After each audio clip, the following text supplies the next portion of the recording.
Brain the company, the human brain in a digital world, or in other words, what has to happen when you want to implement new digitized business models based on artificial intelligence. My name is Henning Beck. I'm a biochemist by profession. I studied neuroscience in Tübingen and Ulm, worked in Berkeley in California for 1 year, where we investigated what is happening in our brain when we get to new ideas, what has to happen in our environment when we want to change our perspectives to get to solutions nobody has ever had before. And right now I'm based here in Frankfurt, Germany, and I'm interested exactly in what is going on in our mind when we change our perspectives, when we get to good ideas. Interestingly, when you ask people, how does the brain actually work? What is the unique feature of the human brain? One has to say, okay, the brain, from an outside perspective, it is something like a supercomputer, right? The brain is often said is extremely fast. It is highly accurate and super connected, and thereby much more powerful than any kind of computer we know of, because what can you do with this one? Okay, this one is at least stylish. It has some appeal on your desktop, but that's it, right? Well, look at this again, and you see it's totally the other way around. A computer you can put on your desktop is super fast, easily calculates 3.4 billion times a second. Neurons in the brain, much slower, maximum calculation speed, 500 operations per second. Computers don't do any mistakes. A rough estimation is 1 error in 1 trillion operations of a current Intel computer chip. Contrary to the brain, right? We know that, much more error prone. I know that from my daily life. We do mistakes 1 billion times as often. And computers, you can plug them to the internet and you're connected with the world, contrary to the brain. Because the brain is 99% self-oriented. Most of the nerve fibers never get outside of the skull. Most of the cells never see what's going on in reality. So from this perspective, one has to say, okay, the brain is everything but perfect. It is not a perfect supercomputer. From this perspective, one has to say the brain is lame, it is lousy, and it is selfish, and still it is working. Look around you, working brains wherever you look. Look in the mirror, a working brain, a miracle. But how come? How is the brain able to outperform computers? And one reason for that is that we differ in our way how we process information dramatically from everything you know from the digitized, computerized world that is around you. And this is important because artificial intelligence in this regard is not replacing our way of thinking, but it is supporting our weaknesses or supporting our brain-specific ways of organizing information. Or I would say the digitization paradigm, one has to keep in mind when you want to implement a good business case, a digitized business case, is that you have to differ between features and the opportunities the brain has and a computer has. So one big difference is dealing with data. If you only have poor data, little data, no data, then you have to think. Keep in mind that the most problems in our daily life, in our business life, are not big data problems, but small data problems. When you want to marry somebody, you cannot apply a big data approach. You cannot test, I'd say, 3 or 4 million different people in order to find out what person matches you best. So in any case, in our daily life, we have to make decisions upon poor or bad data. And the brain is able to do that because we are able to exemplify from one example to the general concept. If you have a lot of data, if you have big data, if you have valid data, then you have to apply self-learning algorithms or artificial intelligence. If you are in a non-quantifiable environment, if there's nothing to measure, ideas, knowledge, emotions cannot be measured, then you have to think. Then you have to use the brain to solve problems.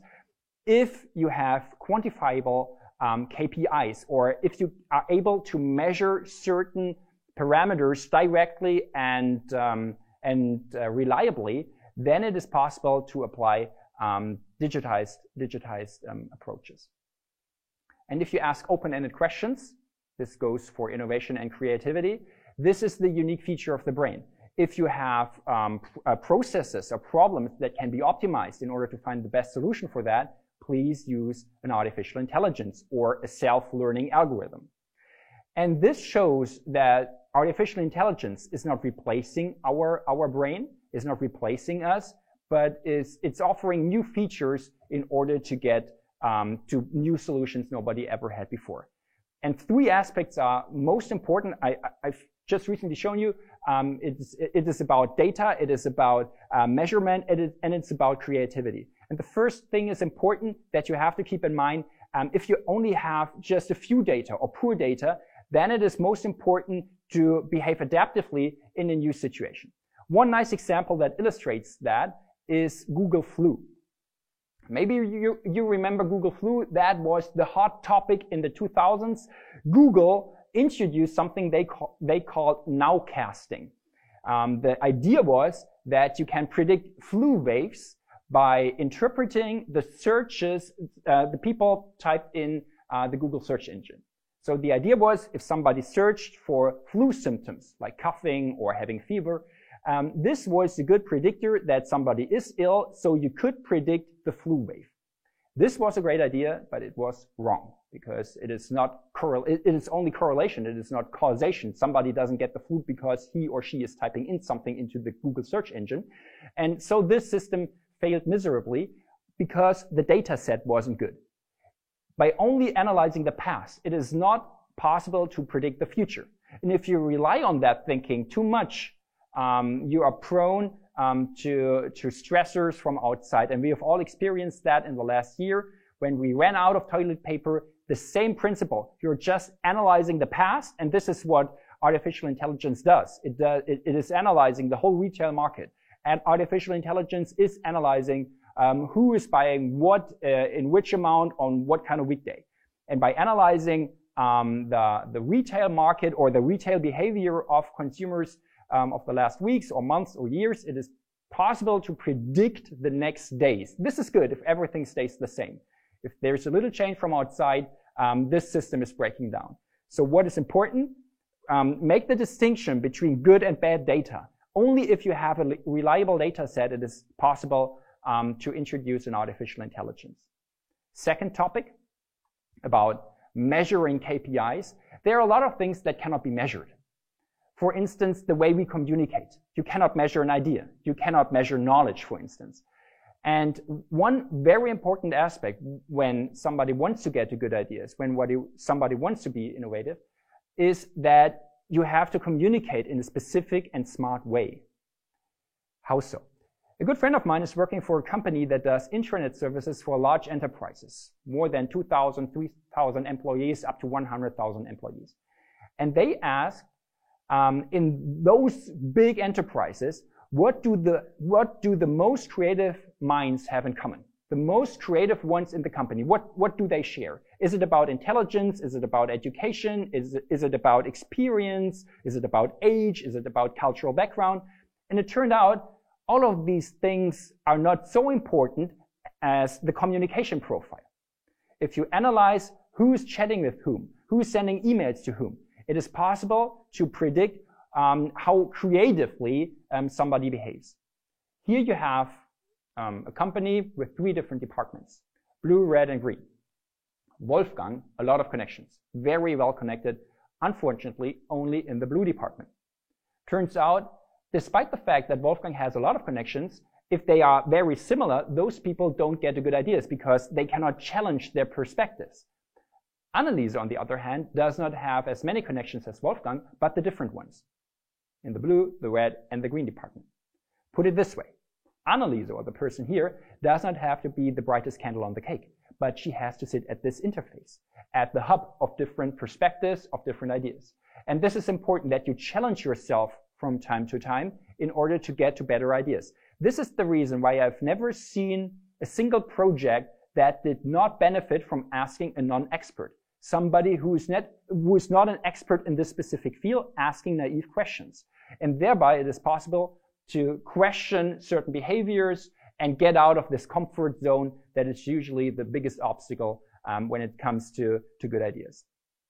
And third, it is about adaptivity, it is about communication, and it is about innovation. As I said, asking open-ended questions. This is something we human beings can do way better than artificial intelligence.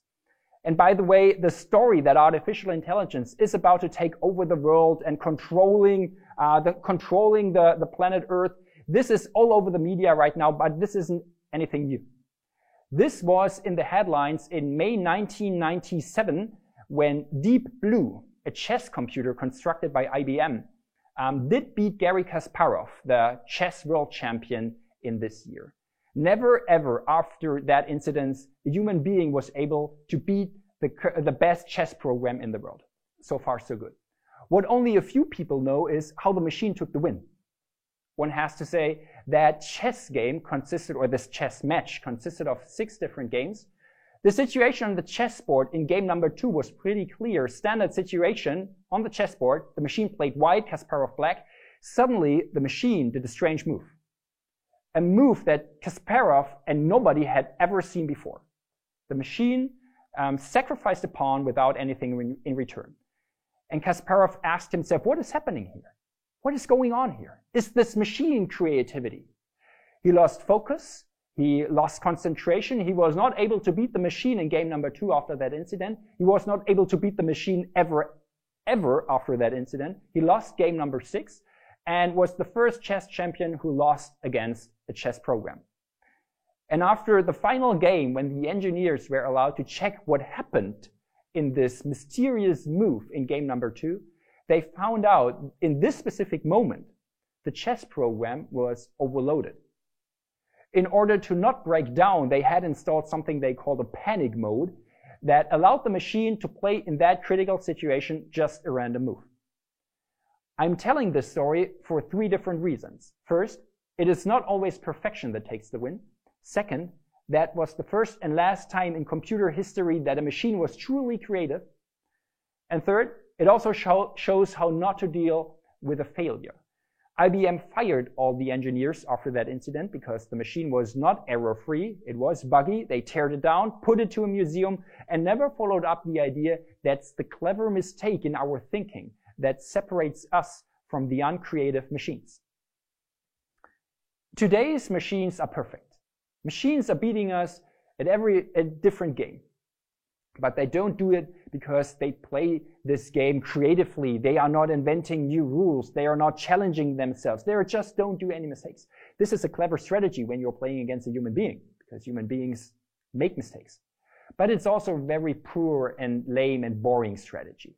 We are changing the world because we can question ourselves. We make mistakes and learn from that. And this is giving us the ultimate cognitive edge we should appreciate and be more proud of, because this is what makes us human. Thank you.